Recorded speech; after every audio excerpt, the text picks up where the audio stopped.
going to be that adversely impacted and are still going to come back really good. So, you don't have to play the stocks well. We think there's so many stocks out there, and a lot of them less exposed. I had mentioned Viacom, the stock's at 19.5. We think that company could easily be at 40 or 60 in the next few years. So we'd rather speculate on something like that than go into things that are really being hurt. Hey, David, thanks so much for your thoughts, and we appreciate you giving us some of those names to maybe take a look at here for those, again, willing to look through to the other side of this crisis here. David Katz, Chief Investment Officer for Matrix Asset Managers, based in New York, and calling us on the phone. We appreciate that. Looking at the markets here, kind of giving up, still positive, still green, but giving up those gains. We have the Dow up 337 points. It had been up close to 1,000 points earlier, so giving back some of those gains, but still a little bit of green. Trying to stabilize, I guess, is a way to phrase it after the carnage that financial markets dealt with yesterday. We'll keep on top of it. This is Bloomberg. This one shouldn't take long. Of course, if it had a cover, I might not be bothered. Can't see what's under there. And then they'd have chained the back wheel. It would have taken me much longer, especially if the chain's off the ground. Makes it harder to cut. This one doesn't even have a lock on the front. So, in the time I've been talking to you, I've nicked it. On average, in London, a scooter or motorbike is stolen every hour. Make sure it's not yours. Lock your bike, chain the rear wheel, and cover to make it harder to steal. Lock, chain, cover. The Met Police. Delayed at the dentist, and now you're late for school pickup. You need a free now. Need to take the dog to the vet before lunch. Should have gotten a free now. Trying to get 4 kids and their baggage to the airport. Free now. Sometimes you can't get from A to B fast enough. Download the Free Now app today for quick pickups and reliable drivers, no matter the situation.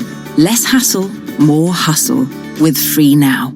At the Bank of Santander, they've created Stan, a smart bot that can predict the future of remortgaging. All right, Stan, will my mortgage rate go up? 1955 was the last time Newcastle won the cup. No, try not to mumble. Playing, let's get ready to rumble. Oh. Meanwhile, at Santander, they can't predict your future, but they'll help secure it with great mortgage rates fixed for up to 10 years. See what's possible at Santander. Early repayment charges apply. Lending subject to status and criteria. Your home may be repossessed if you do not keep up repayments on your mortgage. At Asda, with our great range of beers and cider, it looks like you're hosting. Get 2 packs for just £18 or just £10 each. Like 12 bottles of Corona or 10 cans of Copperberg Cherry. Cracking brands, refreshing prices. Don't compromise. Asda. Save money. Live better.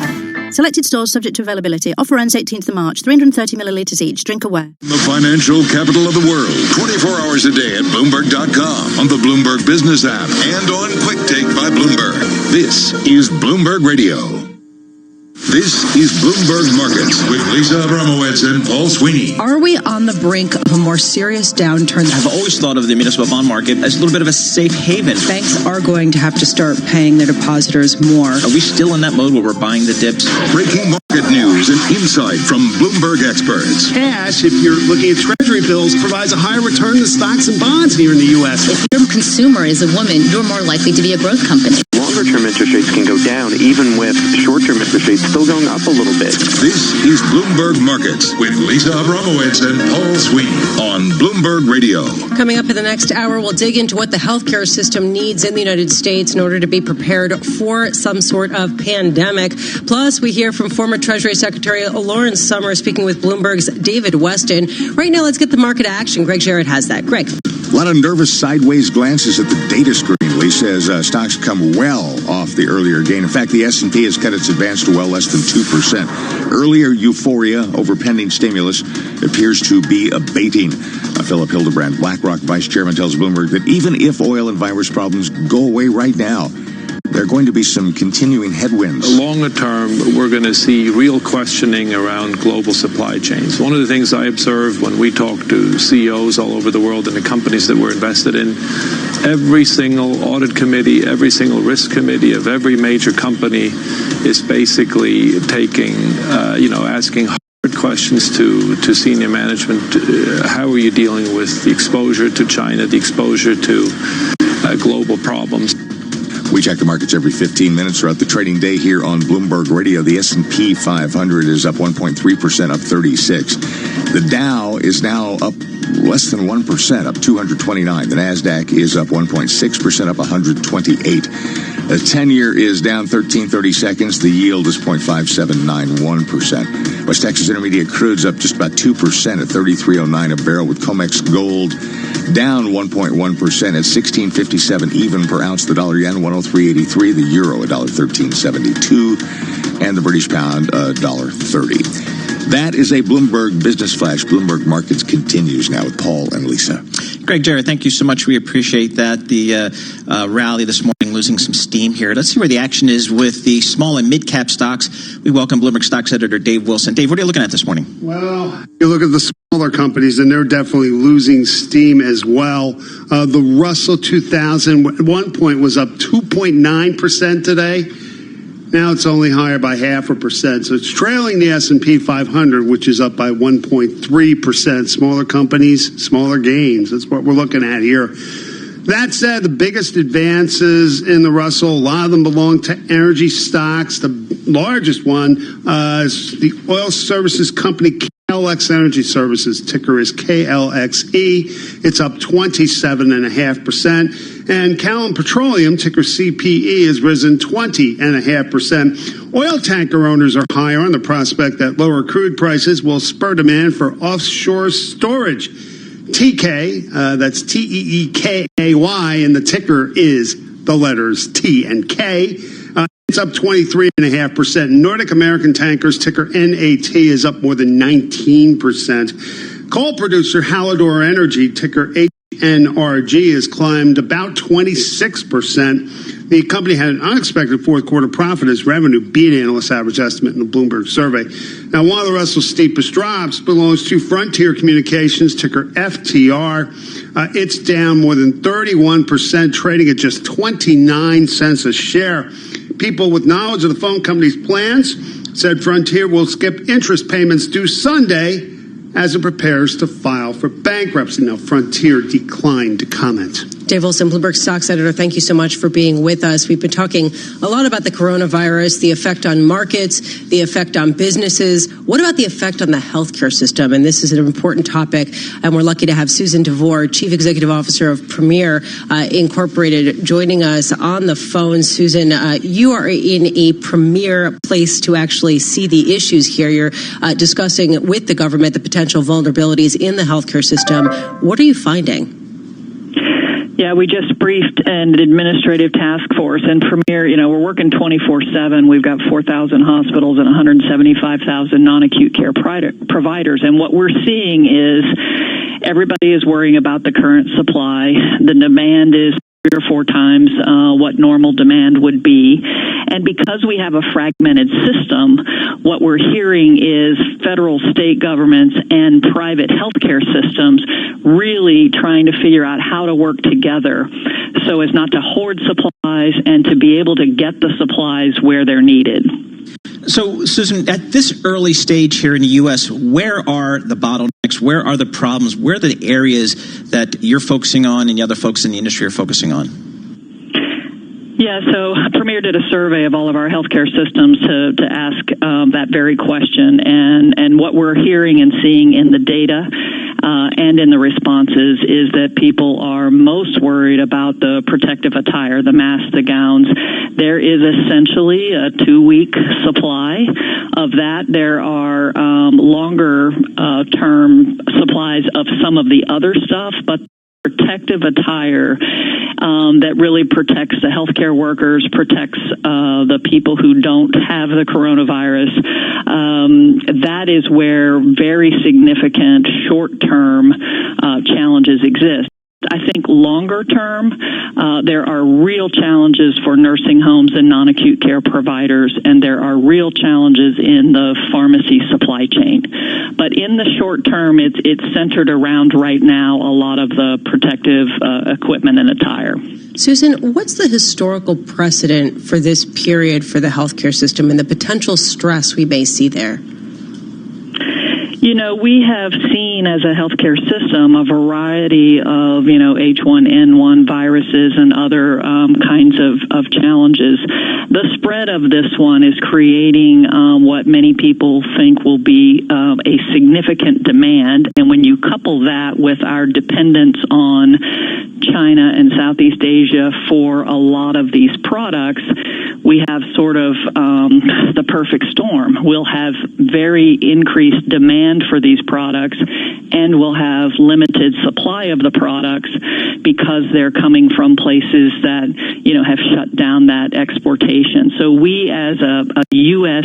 healthcare industry have to figure out how to optimize the use of the supplies we have. We've got to follow the CDC guidelines to conserve it, and we've got to figure out how we're going to get from what is a normal 25 million masks used a year to a supply of 500 million. So that is the magnitude of the challenge that we have. Susan, one of the problems for investors, certainly, but probably consumers in general, is getting kind of a mixed message out of Washington, out of the administration and other entities about kind of the extent of this, the severity of this, how we should prepare within the medical community. And again, you mentioned you've been on some conference calls with interested parties. What's kind of the scenario analysis?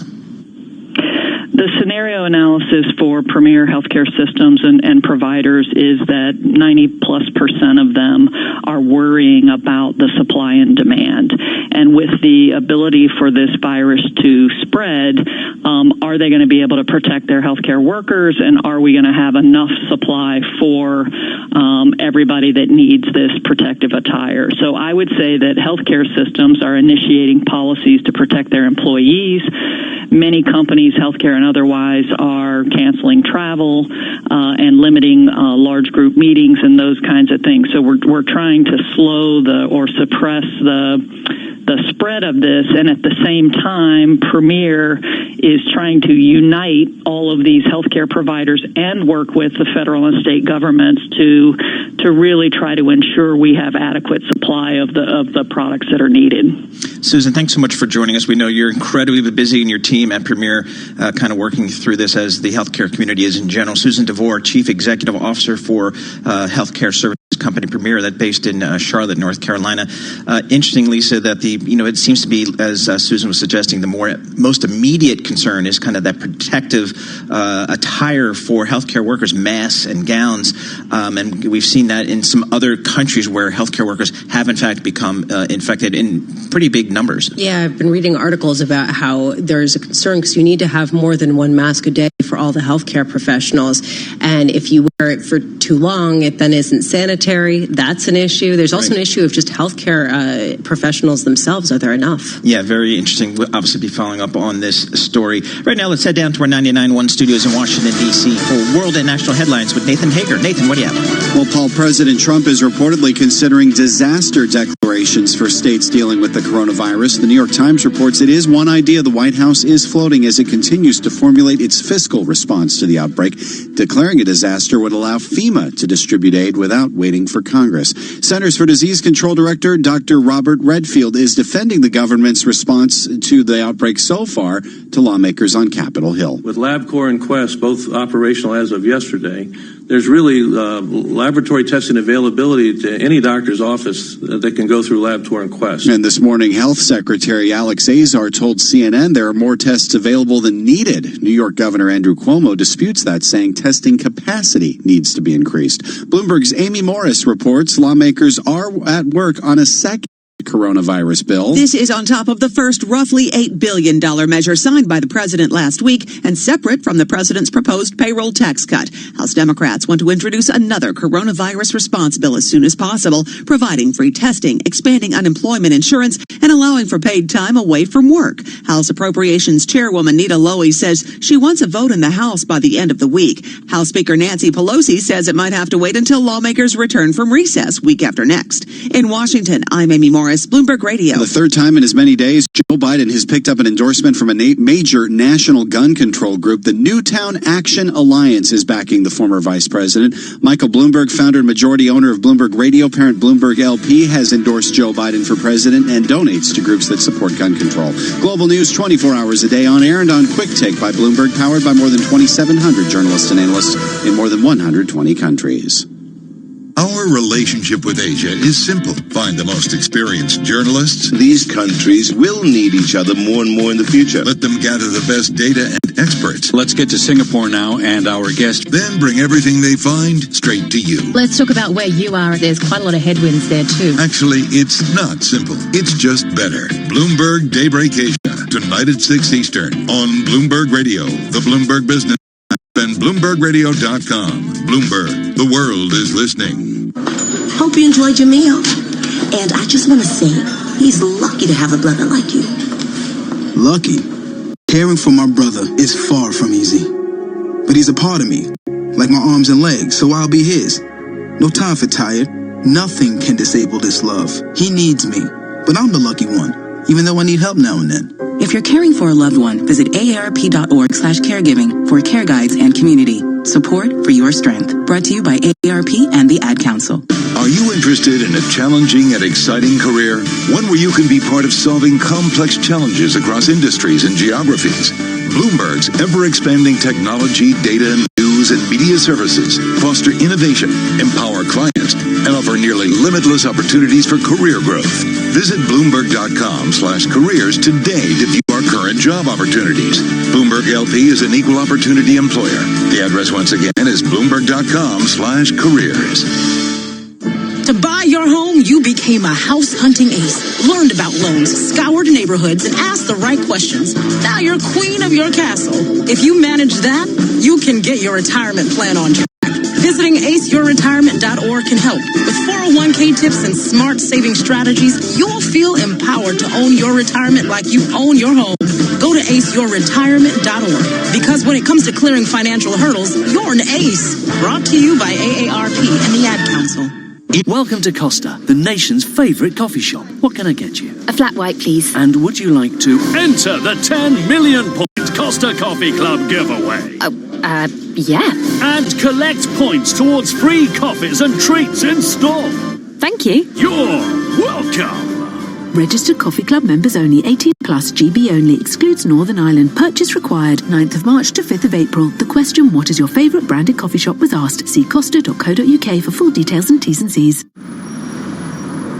Hey, have you heard? The Mayor of London has launched his latest van scrappage scheme to help tackle London's toxic air.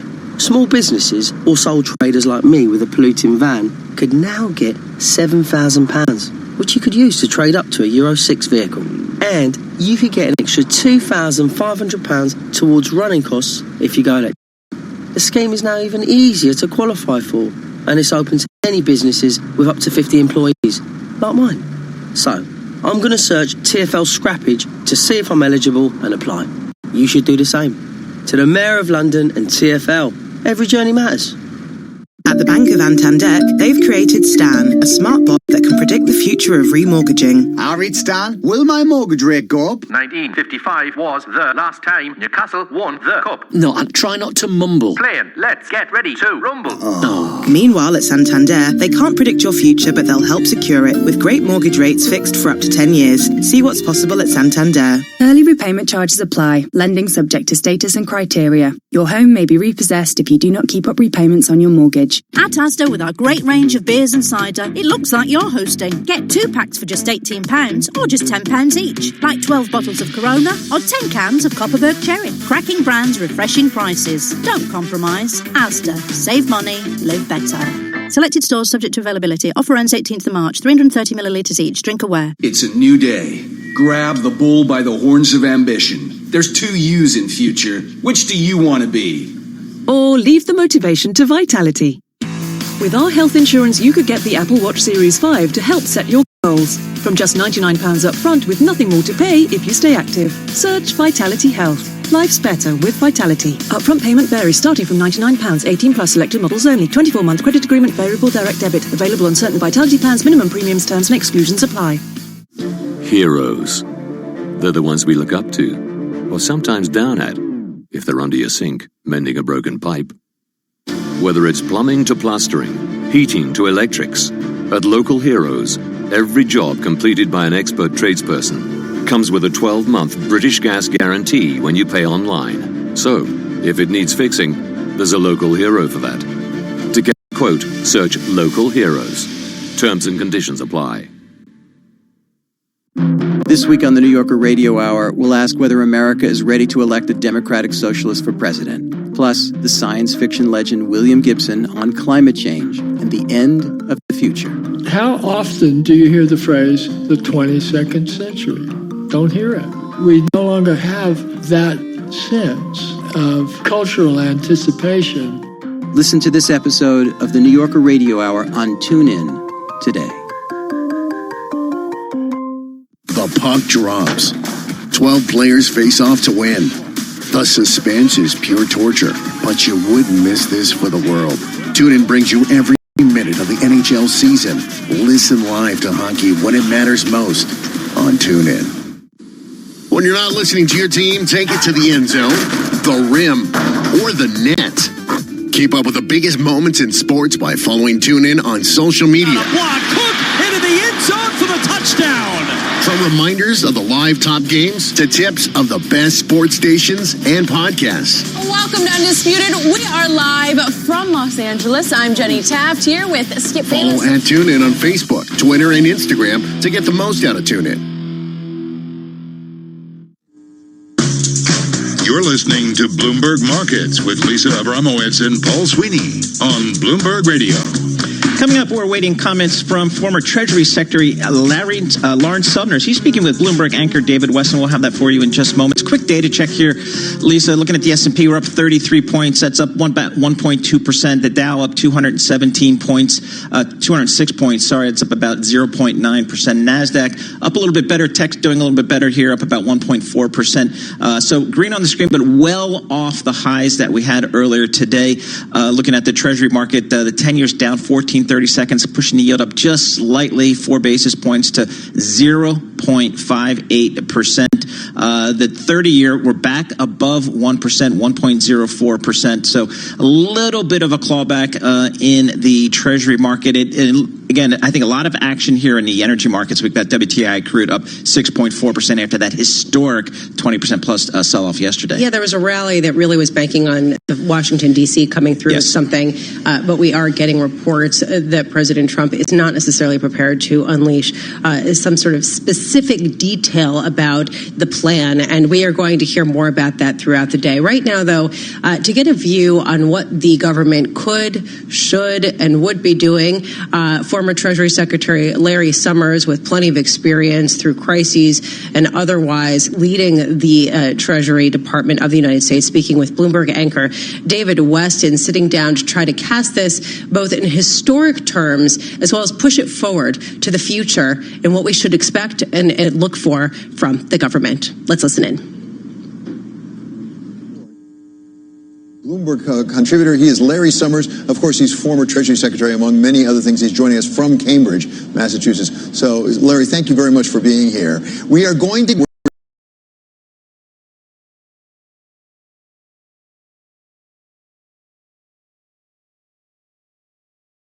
Act cut or deferral.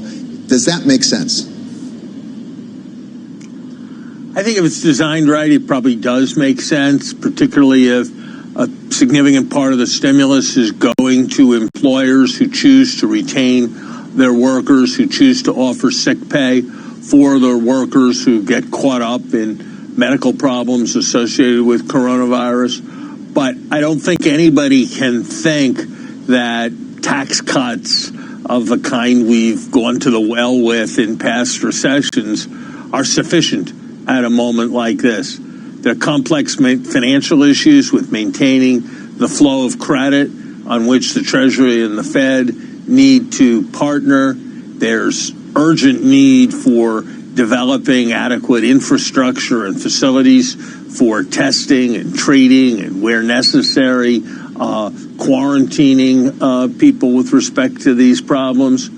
We are not an island in the world, And unless we cooperate with other countries, what no one country does is going to be sufficient to contain this problem. So I'm glad to see the president recognizing the role of fiscal policy. But as I've been saying now, I think we need a plan that is coherent, that is coordinated, and that is comprehensive. And we don't need a set of ad hoc measures with people going around congratulating themselves for having come up with a measure or a proposal.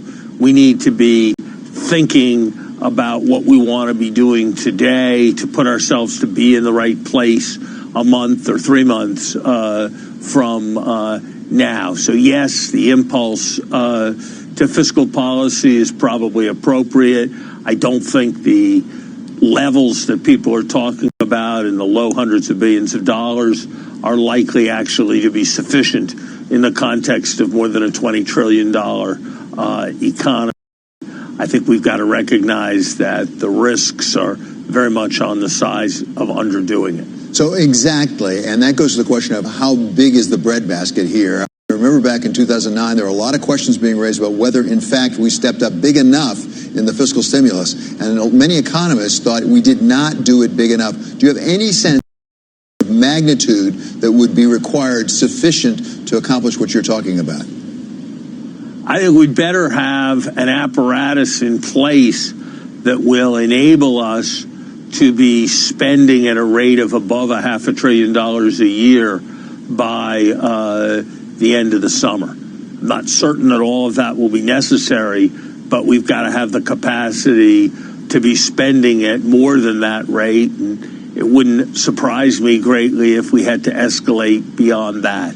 I think the odds are 80% that we will have a recession, and we need to have contingency planning for a likely recession. And we need to do that planning with the awareness that a serious inflation problem really looks very unlikely from here. So one of the people you used to work with actually used to say that you don't want to let a good crisis go to waste. Is there a possible upside to all this? You've been very concerned about secular stagnation. And we talked actually with Philip Hildebrand. He's vice chair of BlackRock earlier today, and he invoked your name saying maybe we could have enough fiscal stimulus here to get past that secular stagnation. This is what he said.